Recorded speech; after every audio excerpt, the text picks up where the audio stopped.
Assalamualaikum warahmatullahi wabarakatuh. Ya, jumpa kembali. Jangan bosan-bosan, sobat-sobat dunia maya sekalian. Masih melanjutkan ngobrol-ngobrol yang tidak penting, tapi mudah-mudahan isinya daging. Mudah-mudahan isinya semuanya daging ya guys. Ya,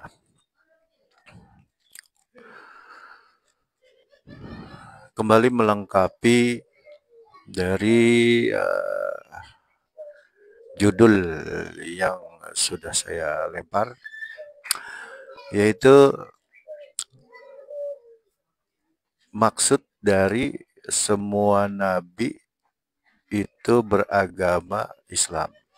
Maksud dari seluruh manusia-manusia pilihan Tuhan atau pilihan Allah yang hadir di muka bumi itu membawa jalan keselamatan. Ya, gitu ya guys, gampang ya guys. Ya, melengkapi dari penjelasan hadis ya guys. Yang artinya adalah para nabi itu satu bapak, tapi berlainan ibu. Agama mereka satu. Nah, itu ternyata makna kias ya guys. Uh, Bapak mereka satu, maksudnya yang mereka bawa itu semua sama. Uh, Pemaparannya atau penjelasan panjang lebarnya sudah di video-video sebelumnya. Apa maksud dari yang mereka bawa itu sama? Yaitu mereka membawa agama tauhid ternyata guys. Membawa cara agar supaya manusia-manusia itu bisa kembali kepada Sang Maha Hidup, atau Allah Subhanahu wa Ta'ala, atau Tuhan yang Maha Esa ya guys.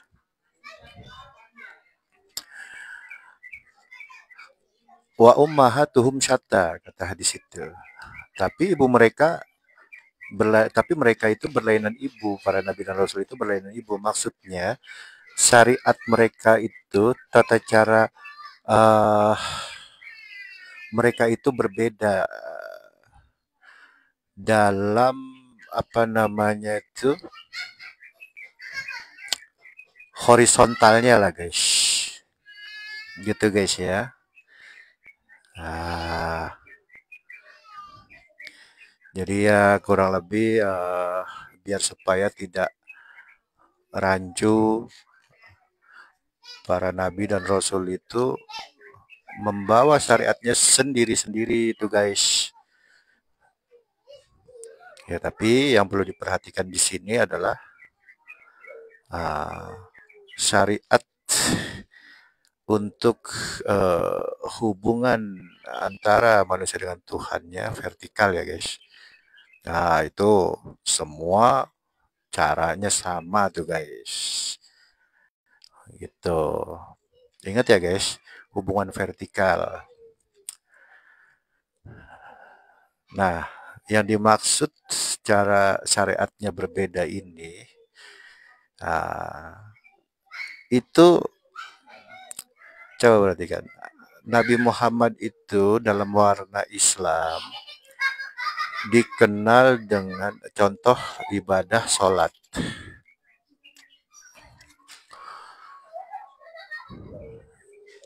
Nabi Muhammad membawa syariat sholat 5 waktu.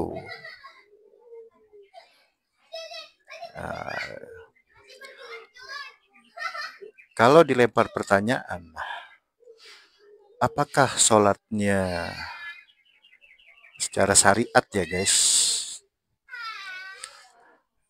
Nabi Isa, Nabi Musa, nabi-nabi sebelum Nabi Muhammad. Itu sama 5 waktu juga. Dan diawali dari takbir, diakhiri dengan salam. Apa begitu juga? Nah, ini menarik ya guys ya. Nah, itu berbeda loh guys ternyata. Tapi apanya yang sama tuh guys? Yang sama adalah ketersambungannya guys. Ketersambungan apa? Antara orang yang ibadah ini kepada Tuhan guys. Nah itu pasti sama tuh guys. Teknis metodenya, metodologinya tuh guys. Atau cara, rukun syaratnya itu pasti sama tuh guys. Seperti itu. Tadi yang berbeda itu gerakan-gerakan sholatnya ya guys. Dalam arti berarti gerakan jasmani dalam sholatnya ya guys. Nah itu pasti berbeda tuh guys. Gitu.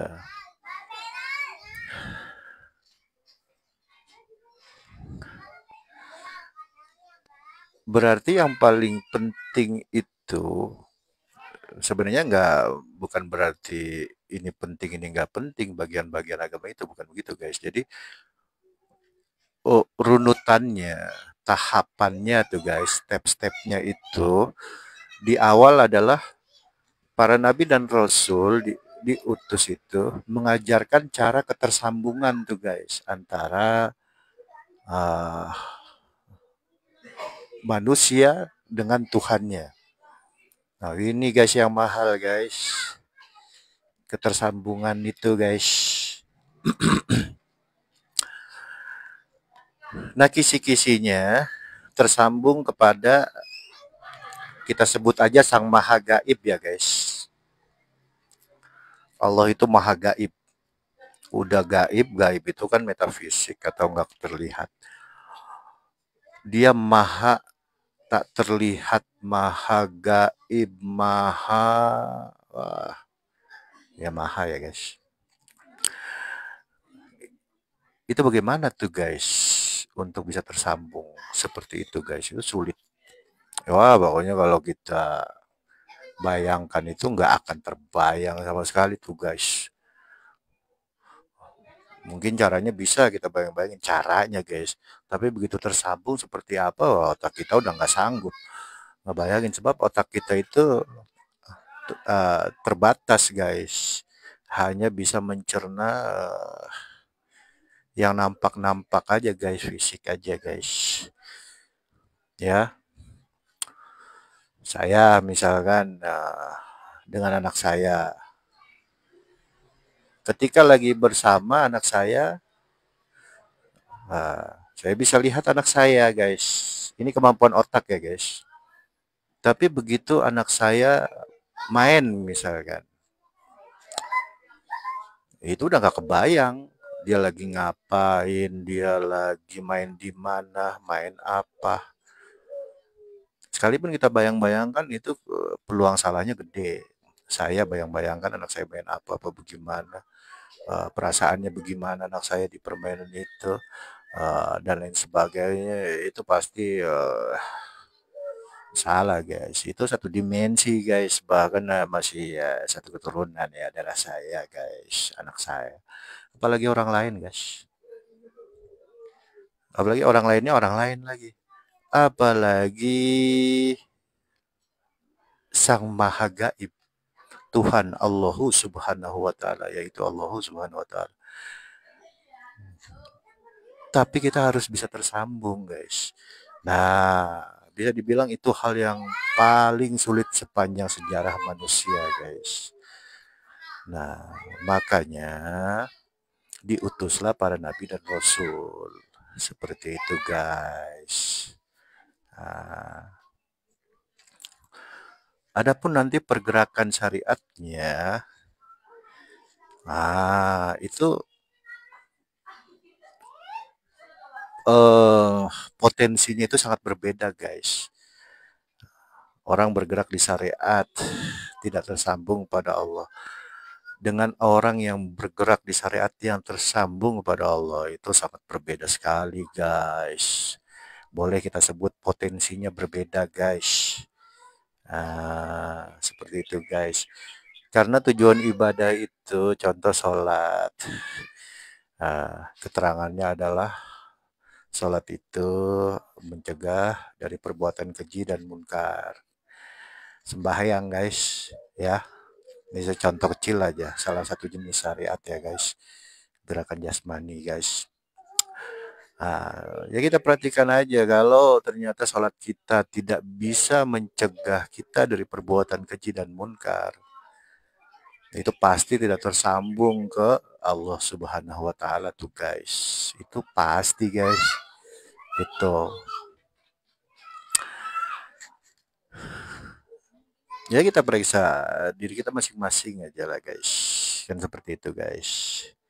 Ah, menarik ya, guys. Itu baru contoh kecil, guys. Dan potensi dari syariat yang disyariatkan atau syariat yang tersambung kepada Allah Subhanahu wa taala itu potensinya itu, guys, itu bukan hanya untuk diri orang yang beribadah itu saja, guys, pengaruhnya, guys. Kalau tadi sholat mencegah dari perbuatan keji dan munkar itu untuk dirinya, guys. Potensinya itu bisa nyebar kemana-mana tuh, guys. Manfaat maksudnya, guys. Potensi yang bermanfaat tentu saja. Kayak misalkan ada sebuah keterangan hadis, guys. Orang bersolawat. Ini solawat, guys. Solawat itu kan ringan ya. Nah, itu 40 rumah di depannya, belakang, samping, kanan, kiri, atau sekitar. Itu kebagian rahmatnya tuh, guys. Itu solawat, guys. Dan di dalam sholat itu bukan hanya salawat, guys. Banyak yang dibaca kan, guys, begitu, guys. Tetapi harus tersambung, gitu, guys. Kalau nggak tersambung, guys, jangankan buat orang lain potensi manfaatnya, buat diri sendiri aja nggak bisa, guys. Fungsi fungsi sholat itu untuk mencegah dari perbuatan keji dan munkar, tapi masih sering terjebak dalam perbuatan keji dan munkar. Berarti kan untuk dirinya sendiri aja nggak ada manfaatnya tuh, guys. Bagaimana untuk orang lain, guys? Gitu ya, guys. Nah, jadi kesimpulannya melengkapi penjelasan dari hadis yang berkenaan dengan judul yang saya lempar ini, yaitu maksud dari seluruh atau semua nabi itu beragama Islam, itu adalah ternyata ketersambungan manusia dengan Tuhan, dengan Allahu Subhanahu wa taala. Ternyata itu loh, guys. Ya, saya rasa cukup sampai di sini dulu, guys. Kurang lebihnya mohon maaf. Insya Allah di video-video berikutnya dilengkapi lagi. Kita detail-detailkan, guys. Mudah-mudahan, guys. Semoga kita semua mendapatkan petunjuk dari Sang Maha Pemberi Petunjuk, guys. Ya.